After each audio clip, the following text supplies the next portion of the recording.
നമസ്കാരം. നാസ് സിനിമാവിഷന്റെ പുതിയൊരു വീഡിയോയിലേക്ക് എല്ലാവർക്കും സ്വാഗതം. മമ്മൂക്കയുടെയും കമൽഹാസന്റെയും പാതയിലൂടെ പൃഥ്വിരാജിനും സഞ്ചരിക്കാൻ പറ്റുമോ? സാധിക്കും എന്ന് തന്നെയാണ് ആടുജീവിതം എന്ന ചിത്രം കാണുമ്പോൾ നമുക്ക് മനസ്സിലാവുന്നത്. ഇന്ത്യൻ സിനിമയിൽ തന്നെ വ്യത്യസ്തമായ വേഷങ്ങൾ കൈകാര്യം ചെയ്യുന്ന രണ്ട് നടന്മാരാണ് മമ്മൂക്കായും കമൽഹാസനും. ഇത് പറയാനുള്ള കാരണം, ഇന്ത്യൻ സിനിമകളിൽ വ്യത്യസ്തങ്ങളായ ഭാഷകളിൽ അഭിനയിക്കുന്ന നിരവധി സൂപ്പർ സ്റ്റാറുകളുണ്ട്. പക്ഷേ ഇവരിൽ നിന്നെല്ലാം മമ്മൂക്കയും കമലഹാസനെയും വ്യത്യസ്തപ്പെടുത്തുന്നത് ഇവരുടെ അഭിനയ മികവാണ്. ഏത് കഥാപാത്രത്തെയും ആ കഥാപാത്രത്തിൻ്റെ തനിമയോടെ അഭിനയിച്ച് ഫലിപ്പിക്കുക എന്നുള്ളത് ഇവർക്ക് മാത്രം സാധിക്കുന്ന ഒരു കാര്യമാണ്. അവർ ചെയ്ത ചിത്രങ്ങൾ എടുത്തു നോക്കിയാൽ നിങ്ങൾക്കത് മനസ്സിലാവും. മമ്മൂക്ക ചെയ്ത വ്യത്യസ്തങ്ങളായ വേഷങ്ങൾ എടുത്തു നോക്കിയാൽ നിങ്ങൾക്കതിൻ്റെ ഉത്തരം കിട്ടും.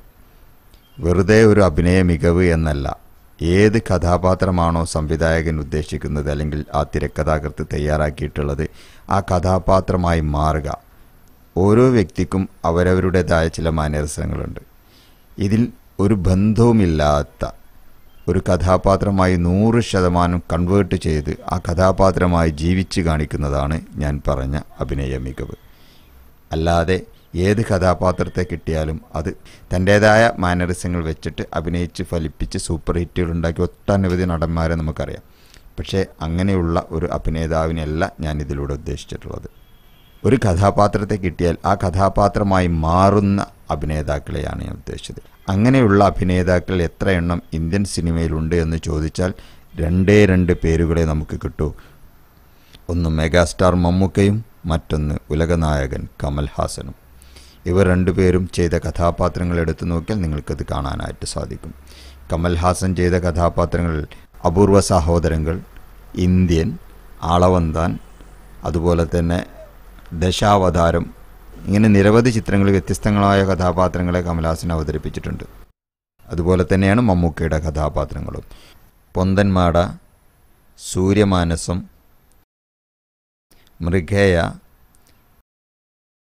വിധേയൻ, പഴശ്ശിരാജ, 1921, ആവനാഴി, ഒരു വടക്കൻ വീരഗാഥ, ഭൂതക്കണ്ണാടി, മതിലുകൾ, പാലേരി മാണിക്യം, ഒരു പാതിര കൊലപാതകത്തിൻ്റെ കഥ, CBI ഡയറിക്കുറിപ്പ്, ഇപ്പോഴിതാ ഭ്രമയുഗം.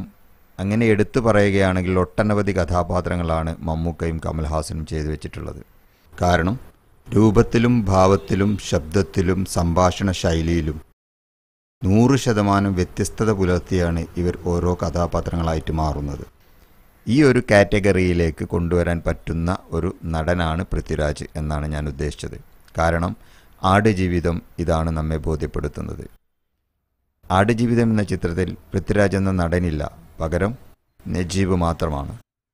മറ്റൊരു പ്രത്യേകത, കമൽഹാസനായാലും മമ്മൂക്കയായാലും അവർ തിരഞ്ഞെടുക്കുന്ന ചിത്രങ്ങൾ സ്ക്രിപ്റ്റ് സെലക്ട് ചെയ്യുന്ന കാര്യത്തിലാണെങ്കിലും കഥാപാത്രങ്ങളെ സെലക്ട് ചെയ്യുന്ന കാര്യത്തിലാണെങ്കിലും 100% വ്യത്യസ്തത വേണമെന്ന് നിർബന്ധമുള്ള ആളുകളാണ് മമ്മൂക്കയും കമൽഹാസനുമൊക്കെ. അതുകൊണ്ട് തന്നെയാണ് അവരുടെ ചിത്രങ്ങൾ 100% വ്യത്യസ്തമായിട്ട് നമുക്ക് ഫീൽ ചെയ്യുന്നത്. ഈ ഒരു കാറ്റഗറിയിലേക്ക് കൊണ്ടുവരാൻ പറ്റുന്ന ഒരു നടനാണ് യുവ താരനിരയിൽ പൃഥ്വിരാജ്. തീർച്ചയായിട്ടും അദ്ദേഹത്തിന് അതിന് സാധിക്കട്ടെ. നിരവധി വ്യത്യസ്തങ്ങളായ കഥാപാത്രങ്ങൾ അവർക്ക് ലഭിക്കട്ടെ. തുടർന്നും നല്ല ചിത്രങ്ങളിൽ അഭിനയിച്ച് വ്യത്യസ്തങ്ങളായ കഥാപാത്രങ്ങളിലൂടെ പൃഥ്വിരാജ് നമ്മളുടെ മുന്നിലെത്തട്ടെ എന്ന് ആത്മാർത്ഥമായി പ്രാർത്ഥിച്ചുകൊണ്ട് നിർത്തുന്നു. നന്ദി, നമസ്കാരം, ജയ് ഹിന്ദ്. ഓക്കെ, ഈ വീഡിയോ എല്ലാവർക്കും ഇഷ്ടപ്പെട്ടിട്ടുണ്ടാവും എന്ന് വിശ്വസിക്കുന്നു. ആരും ചാനൽ സബ്സ്ക്രൈബ് ചെയ്യാൻ മറക്കല്ലേ, ലൈക്ക് ചെയ്യാൻ മറക്കല്ലേ, കമൻറ്റ് ചെയ്യാൻ മറക്കല്ലേ, മറ്റുള്ളവർക്ക് ഷെയർ ചെയ്യാൻ മറക്കല്ലേ.